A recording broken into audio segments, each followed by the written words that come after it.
Good morning, everybody. Today we are going to talk about childhood nutrition and health. So for any parents out there or grandparents, these are going to be some really good tips that you can use for your kids or grandkids, and then just some general knowledge to have too.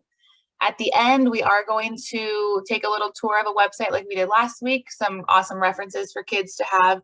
And then I also have another cooking demo that are going to be a healthy alternative snack for your kids instead of store-bought.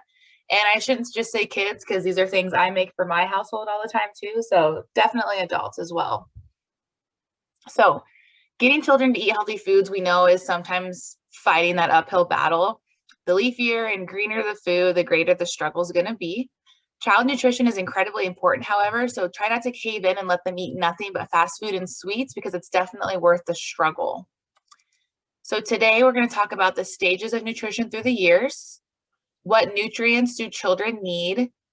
Empty calories and avoiding the junk, family meals without the fight, benefits of healthy eating, and then, as I said, we'll take a visit to My Plate real quick to show some really cool tools and resources on that website.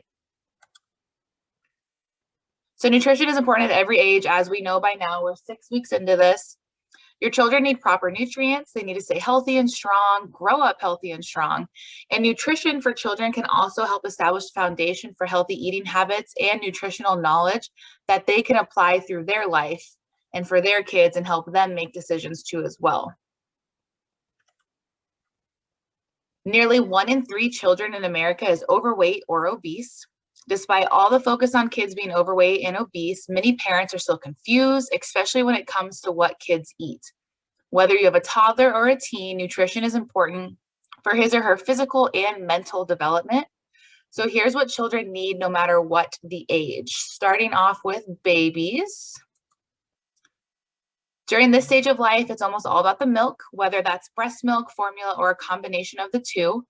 Breast milk or formula is going to provide practically every nutrient that a baby needs for the first year of life.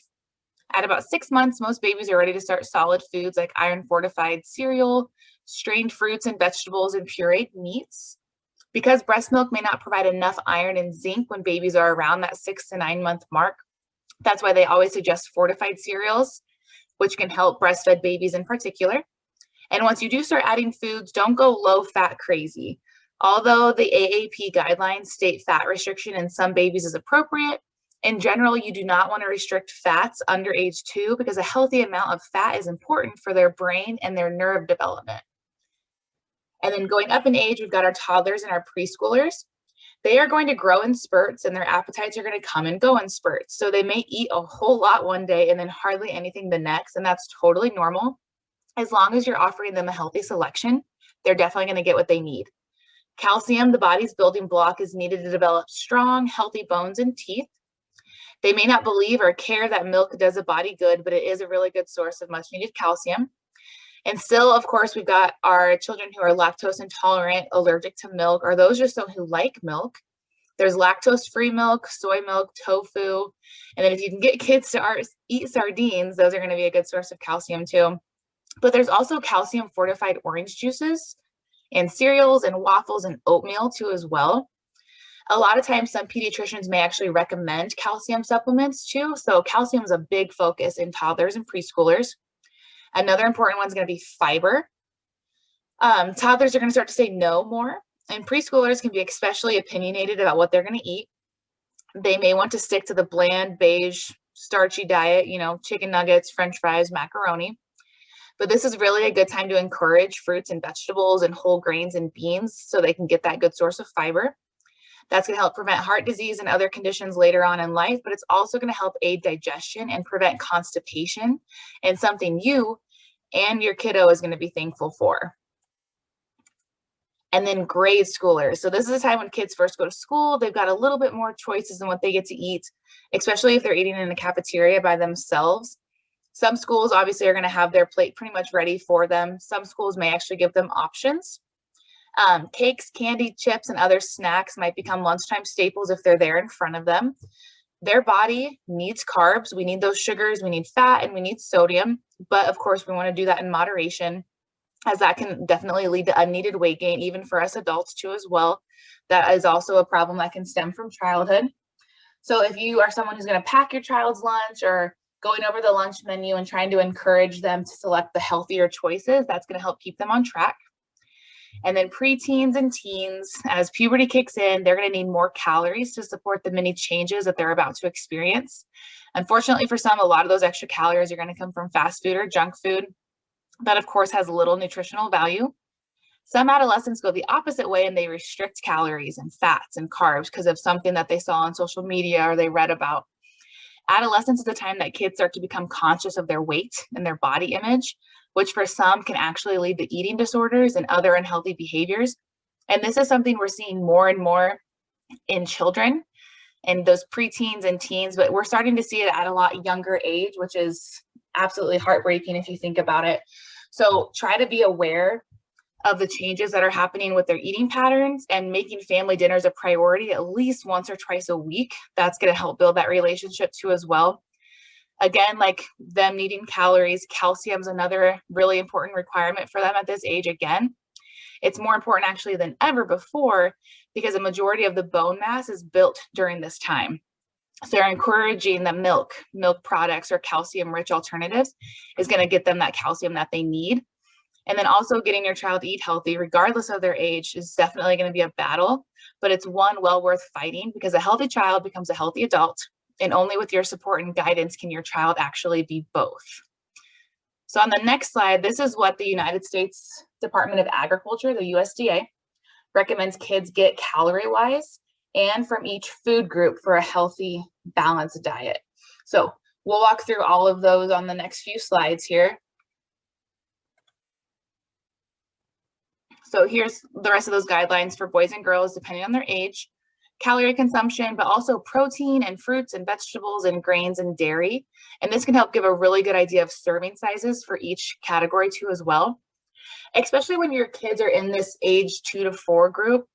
And we'll get into some of these things later on too, but we need to go away with the finish what's on your plate because us as adults, we tend to give our kids larger servings than they actually need.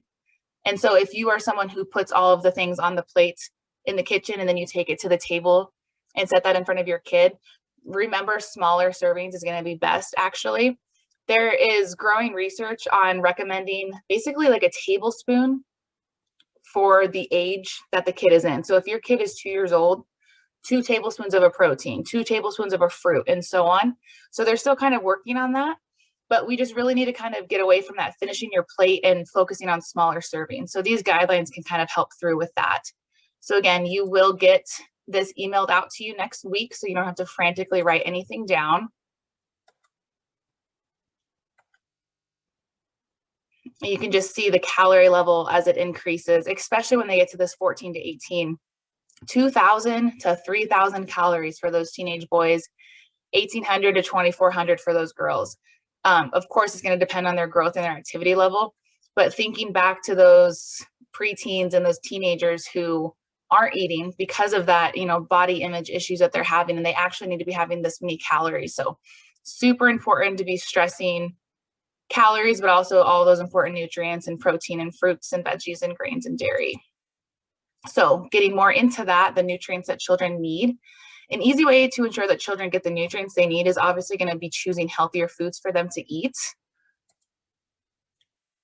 So choosing lean protein from sources like poultry, beans, seafood, nuts, and seeds, eating fresh, canned, or frozen fruits and vegetables every day, making sure we're looking for those canned and frozen options without added fats or sugars, and making sure fruits are in that 100% juice or water. Choosing whole grains, bread, cereal, pastas, especially the ones that are high in fiber. And looking for low-fat dairy such as milk, cheese, and yogurt for adults and kids in your family.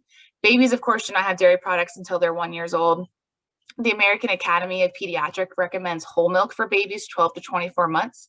Unless your infant's gaining too much weight, then you can definitely reach out for your doctor for that. But looking at the nutrients that children need, this should look super familiar to what we're needing and what we've been stressing over the last 6 weeks too as well, especially this next slide here. The foods that are going to be really nutrient dense. It's something, and it's basically everything that we haven't said already. Protein, seafood's going to be a good option, lean meat, poultry, eggs, beans, fruits, encouraging them to eat a variety of fresh or even canned or frozen fruits rather than just getting their fruit from juice. Vegetables, again, variety is going to be a key word. Doesn't matter if it's fresh or canned or frozen, aiming to get that variety of vegetables of all different colors. And then grains, we want our whole grains. We've got the whole wheat bread, oatmeal, even popcorn is always really good too. And trying to limit those refined grains like the white breads and pastas and rice. Encouraging your children to eat dairy, all things that you haven't heard before during our seminars. So how to nail nutrition. So teaching the importance of good nutrition and helping your child establish healthy eating habits is super hard. But the more your child understands nutrition, the more excited they can actually be about to eating healthy.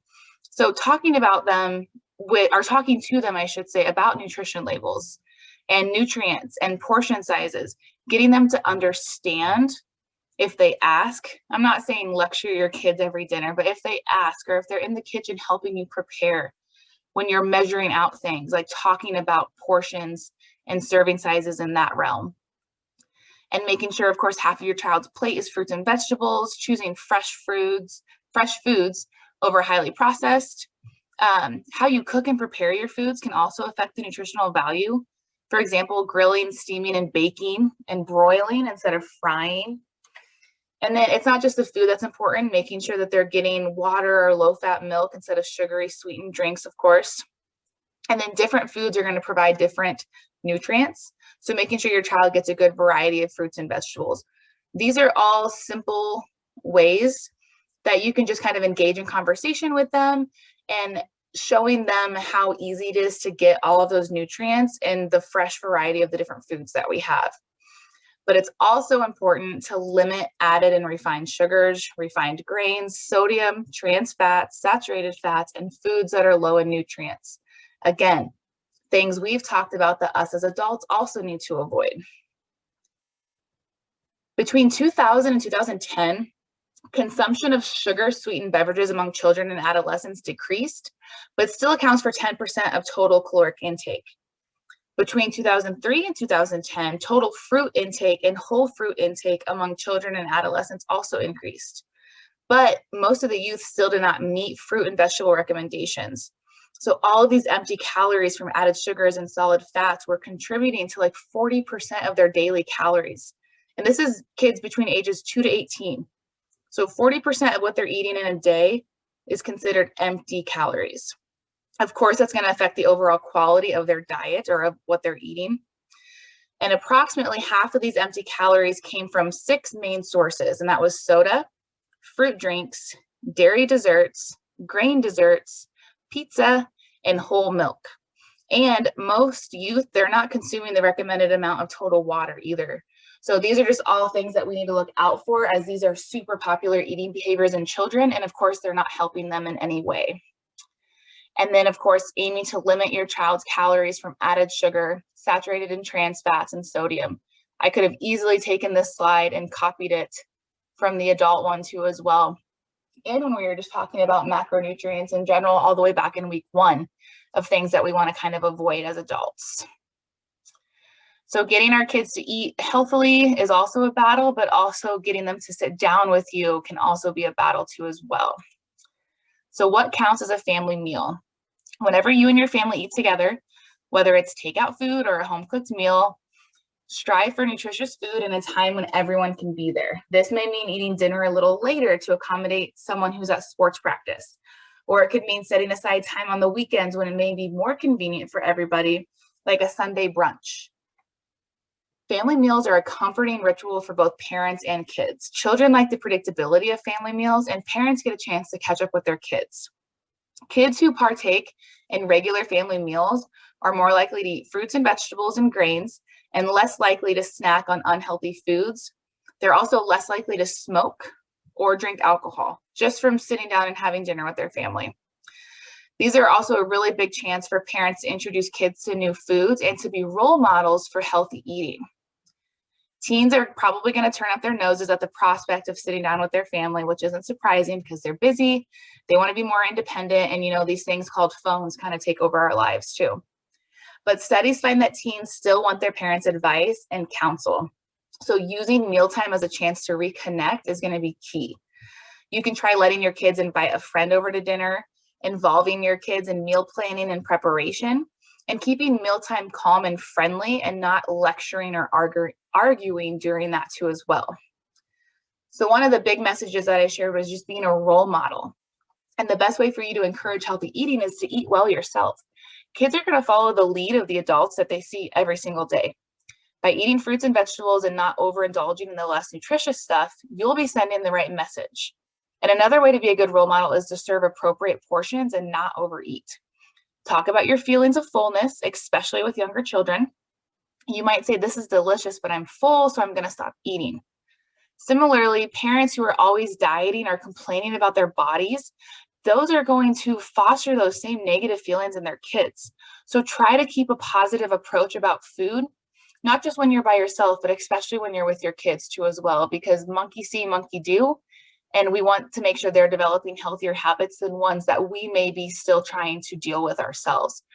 So like I said, not serving so much on their plates, talking about hunger cues, and a lot like I said last week, going back to babies, when they're full, they hit the bottle away. They don't want that bottle anymore. So trying to listen to those hunger cues again. And of course, not battling over food. It's easy for food to become a source of conflict. Well-intentioned parents might find themselves bargaining or bribing kids so that they're going to eat healthy food in front of them. But a better strategy is to give kids some control, but to also limit the kind of foods available at home. So kids should decide if they're hungry, what they will eat from the food served, and when they're full. Parents control which foods are available to their kids at mealtime and, of course, snacks. And so some guidelines for this is you can kind of establish a predictable schedule of meals and snacks. And it's okay to choose not to eat when both parents and kids know like when to expect the next meal or snack. Don't force them to clean their plates. Doing so teaches kids to override feelings of fullness. Don't bribe or reward kids with food. Avoid using dessert as a prize for eating a meal. Don't use food as a way of showing love. And when you want to show love, give them a hug or give them some of your time or praise or go play a game with them. We should not be using food as a reward. Our children are not dogs who just learned a new trick. Getting kids involved is huge. I did a lot of research on this when I was getting my master's degree. Most kids are going to enjoy deciding what to make for dinner. So talking to them about making choices and planning a balanced meal. Some might even want to help shop for ingredients and prepare the meal. At the store, you can teach them to check out food labels and start to kind of understand what to look for. In the kitchen, you can select age-appropriate tasks so that way the kids are playing a part, of course, without getting hurt or feeling overwhelmed. And at the end of the meal, don't forget to praise the chef. School lunches can be another really important learning lesson for kids too as well. If you get them thinking about what they eat for lunch, you might be able to help them make positive changes. So brainstorming about what kind of foods they'd like for lunch or to go to the grocery store and shop together for healthy foods that they can pack in their lunch themselves. There's another important reason why kids should be involved, and that's that it helps them prepare to make good decisions on their own about the foods that they want to eat. That's not saying that they'll suddenly want a salad instead of French fries, but the mealtime habits you create now can lead to a lifetime of healthier choices too as well. So some basic guidelines, of course, you want to stock up on healthy foods. Kids, especially younger ones, are going to eat mostly what's available at home. So that's why it's important that you can kind of control the supply lines, the foods that you serve for meals, and what you have on hand for snacks. So trying to work fruits and vegetables into the daily routine, aiming for a goal of at least 5 servings a day. Be sure you serve fruit and vegetables at every meal, making it easy for kids to choose healthy snacks by keeping those fruits and vegetables on hand and ready to eat. So as soon as you get home from the store, cutting them up and preparing them and putting them in the fridge, or leaving those fruits and vegetables that can be left out on the counter so they see it. Other good snacks are going to be low-fat yogurt, peanut butter and celery, whole grain crackers and cheese. Making sure you're serving lean meats and other good sources of protein. Choosing those whole grain breads and cereals so they can get more fiber. Limiting fat intake by avoiding fried foods and choosing healthier cooking methods. Choosing low-fat or non-fat dairy products. Limiting fast food and low nutrient snacks like chips and candy, but don't completely ban favorite snacks from your home. Instead, make them once in a while foods so kids kind of don't feel deprived. Limit those sugary drinks such as soda and fruit flavored drinks and serving water and low fat milk instead. So those are just some long guidelines, I guess I should say, but let's kind of talk about the benefits of healthy eating. What is this going to do for them in their youth, but also as they age? Healthy eating can help individuals achieve and maintain a healthy body weight, consume all the important nutrients that we need, and also reduce the risk of developing health conditions like high blood pressure, heart disease, type 2 diabetes, cancer, osteoporosis, iron deficiency, and dental cavities. All super important things that we need to make sure that we're taking time and focusing on, and doing so with our nutrition is how we can help our kids reduce that risk of developing these conditions. So let's go take a visit to My Plate.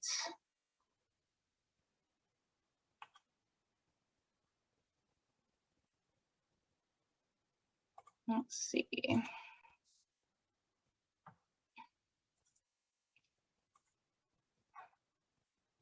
Get my screen back up. Perfect. So My Plate, as I showed last week, was a really cool resource for us to use as adults, where if we want to look at calories and different recipes and things like that, but they also have a section for kids. And so they have games and apps, and they've got activity sheets. So those things that might seem daunting about talking to them about nutrition, but not seeming, you don't want to be overbearing. Those are really good resources that you can use and play and do and complete with your kids to kind of show them the importance of nutrition. They can become a My Plate champion, basically having them make that promise that they're going to eat healthy and stay active every day by doing all of these things.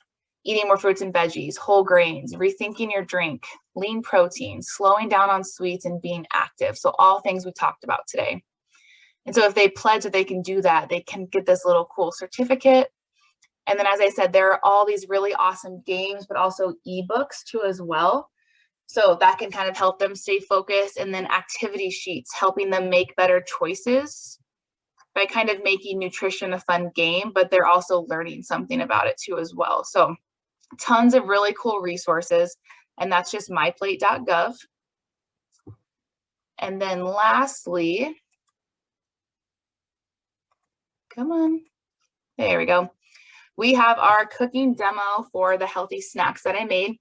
And I apologize, I don't know what happened when I was editing this video, but I did lose a clip. In one part of the video, I'm talking about getting your peanut butter served out, and then all of a sudden I have it and it's done and it's ready. What I did, I'll tell you ahead of time, I measure out the peanut butter for this recipe because you're going to want to kind of melt it down. And so I measure it out into a measuring cup. And then I put that measuring cup in the microwave for about 30 seconds to a minute to get that peanut butter a lot creamier and easier to mix with all of our other things. So you'll see I talk about it, and then all of a sudden I'm holding this melted peanut butter, and you're like, where did that come from? So I don't know where it came from. I don't know what I did with that video, but here's a really cool cooking demo. And I've got some, I've got all the servings that I did for this recipe too as well. So here we go. Hey everybody, today we are going to be making peanut butter chocolate chip energy bites. I make these into little bite-sized balls, but you can make them into bars too as well. And this is going to be a healthier alternative than store-bought granola bars, which we're going to read the ingredient list later on that too as well, because I've got some here in my house just to compare what's in those compared to what's going to be in these. So the first ingredient that we want is going to be a nut butter. If you happen to be allergic to peanuts, I'm using OJ peanut butter.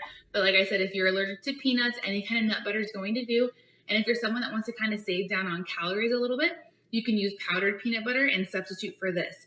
If you're using powdered peanut butter, you're going to want to use the same amount to equate to how much actual nut butter I'm using. So mixing that powdered nut butter with some water to create that consistency of the peanut butter, and then that's going to be the exact same amount. So for this recipe, you're going to want 1 cup of peanut butter. Once you're done in the microwave, you're going to want to add that to a large mixing bowl because we're going to get ready to add in the rest of our ingredients. Nice creamy consistency. Perfect.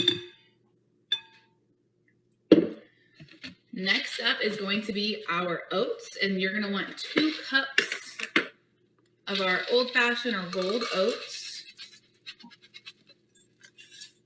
Add that right into that nut butter.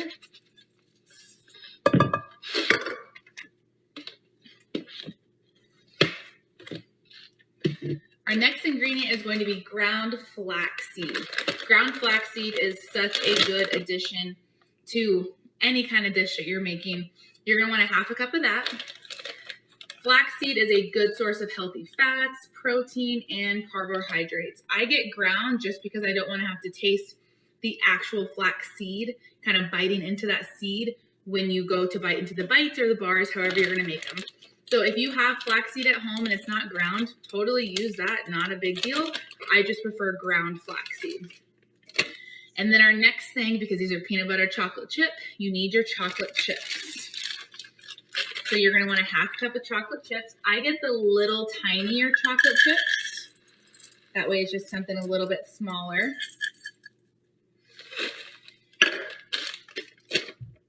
And then lastly, we've got our honey, and you're going to want 2/3 cup of that.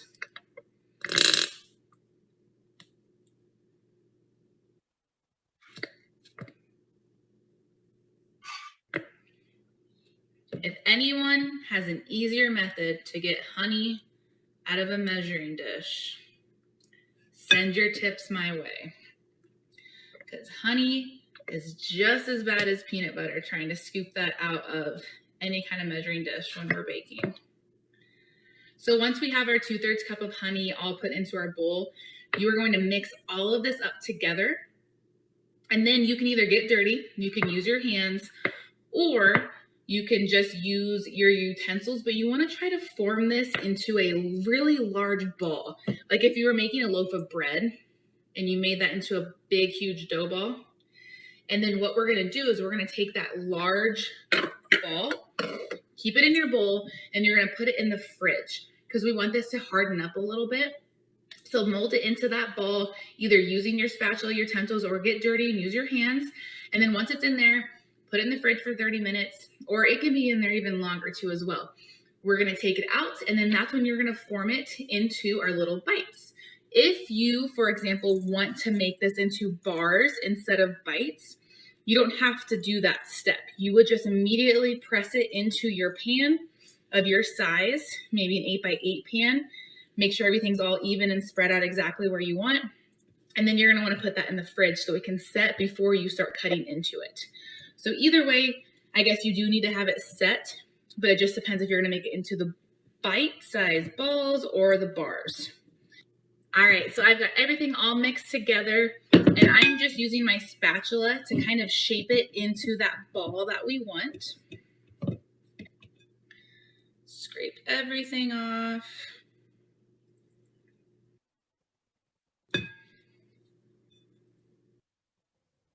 Perfect.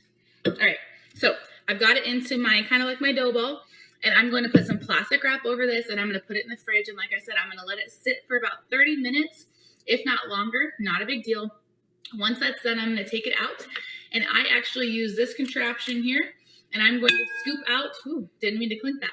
I'm going to scoop out little bite-sized ball pieces, and I'm going to put it onto a cookie sheet. Once I put it onto a cookie sheet, I actually put it into the freezer, and I let them set that way first. Once they've set on that cookie sheet for about 15 minutes to 30, I'll take them out, put them in a large storage Ziploc baggie or container, and I actually keep these in the freezer. They last much longer than if you were to just put them in your fridge. If you put them in your fridge, you're going to want to eat them within the week. If you put them in their freezer, you're going to have them for at least a month if they last that long in your house. So after this sits in the fridge, take everything out with my little scoop, scoop them onto a cookie sheet, put my cookie sheet back into the freezer for about 15 to 30 minutes to let the bites actually form into those little bite-sized balls themselves. Once those are formed and I know they're not going to fall apart on me, throw those into a freezer storage bag, and I put that in the freezer. And then I've got really good snacks for at least 2 weeks if my husband doesn't, totally annihilate the bag. So these are healthy, fun energy bites, and I hope you enjoy them. Let's compare what we just made compared to a Costco granola bar. My husband eats like a child, so of course we have these in our pantry.